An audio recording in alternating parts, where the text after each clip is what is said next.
Woman mistakes me for an employee, then throws a tantrum.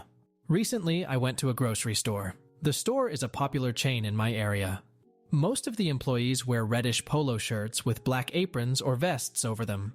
Some just wear unbranded dress shirts or have dress codes unique to their department, like the coat worn by people in the meat department. I was wearing a black polo with a small logo for my OT clinic. This must have confused one of the other customers. I was picking up some ingredients for a bake sale going on at the grade school my girls attend. My wife was not only the organizer, she was baking 4 items to include in the sale. Since she was at home preparing cookies and brownies, I was sent to get more essentials like sugar and frosting. In the baking aisle, I was kneeling down to reach the large bags of sugar that are always on the bottom shelf. I was reaching towards the back of the bottom shelf since there weren't many bags left. While doing this, I was being careful not to overexert my right hand since I recently had to get stitches and it still hurt. Cut it with a razor while helping to set up a neighborhood haunted house. That's when I heard a high-pitched voice say, "I'll find it myself."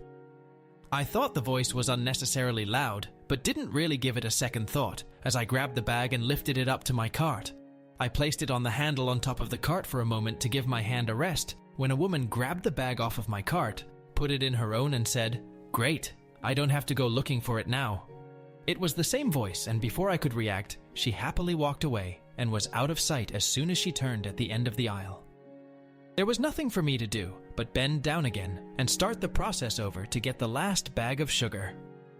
After getting butter and eggs from the back of the store, I went through the condiments aisle to get to the front. The moment I entered the aisle, I saw the woman. I wanted to see if she would say anything as I walked by, but she was occupied with another customer. "Sir!" The woman's voice was so loud and piercing, it literally made me stop in my tracks for a moment. "Could you help me reach the ketchup? I need ketchup." She pointed to the top shelf that held the larger sizes of ketchup bottles. She didn't see me yet. She was speaking to an elderly gentleman who was walking with the aid of a cane. "They're too far back," the woman exclaimed. "I wish I could help you," the man replied, "but I don't think I'll have any more luck than you." The man wasn't much taller than the woman. "But I can't reach the ketchup and I need it." Fearing that she would not leave the man alone, I stepped in. "I'll get the ketchup for you, ma'am." Reaching up was much easier than getting under a shelf. I could easily use my left hand to grab a bottle for the lady. She looked over her shoulder at me and then turned back to the gentleman. "Let the employee get it." Again, her voice was loud, as if she were trying to speak over some ambient noise that only she could hear. "I'm not an employee, ma'am." The lady turned around to face me. "But I need some ketchup." "I'll help you get the ketchup." "Do you work here?" "No," I replied. "Why do you want the ketchup?" "I don't want any ketchup. I'm trying to help you." "I need ketchup." She pointed to the top shelf again. "I know," I said, failing to hide the frustration in my voice. I had to reach over her outstretched arm, but I grabbed the bottle that she appeared to be pointing at. I tried to hand the bottle to her, but she looked at it in my hand and said, "That's not big enough. I need the big ketchup." I sighed and put the bottle back before picking up a 64 ounces bottle. "The lid is on top," the woman whined. "What?" I asked, thoroughly confused. "The lid is on the top of the ketchup. I need the ketchup with the lid on the bottom." "You said you wanted the big one. There are only 2 choices. A 64 ounces bottle with the lid on top, or a 32 ounces bottle with an inverted lid." "I need the big ketchup with the lid on the bottom." I summoned patience I didn't know that I had. "Perhaps you should get 2 of the 32 ounces bottles with the lid on the bottom." I put the larger bottle back and picked up the inverted ketchup bottle. When I held the bottle out for her to take, she just stared at it, so I put it in her cart, next to the large bag of sugar, and grabbed a second bottle. This one she took from me. "I need the big ketchup." This time, the woman really yelled, "This isn't the big ketchup! I need the big ketchup!" She drew the attention of the entire store, including several employees that curiously looked in from the end of the aisle. "I'm sorry," I said. "I don't think I can help you with your ketchup problem anymore." As I reached for my cart, the woman threw the bottle of ketchup at me. I reacted by deflecting it away with my sutured hand. "Ah!" I exclaimed in pain. The bottle went flying into the shelf on the opposite side of the ketchup display with a loud cracking sound. Ketchup sprayed all over the products on the shelf. The lid of the bottle had cracked and broke off on impact. "What's going on here?" A woman who appeared to be the manager stepped up from behind the other employees. "He doesn't work here," the obnoxious woman yelled. "Ma'am, calm down," the manager said, trying to get the lady to quiet down. "Tell me, he acts like he works here." The woman started pointing at me. "He doesn't work here. Employees should help the customers. He doesn't work here." I tried to ignore the lady and inspected my hand. It was painful, but no serious damage. "No, he doesn't work here," the manager said calmly. "He followed me through the store and pretended to work here." "That's not true," the elderly gentleman spoke up. "He offered to help her. He explained that he doesn't work here after she asked him. He kept trying to give me the wrong ketchup." To everyone's relief, the woman was now speaking at her normal volume. The man with the cane continued. "That man was being as helpful as he could. She wasn't being reasonable." The manager saw me looking at my hand. "Are you hurt?"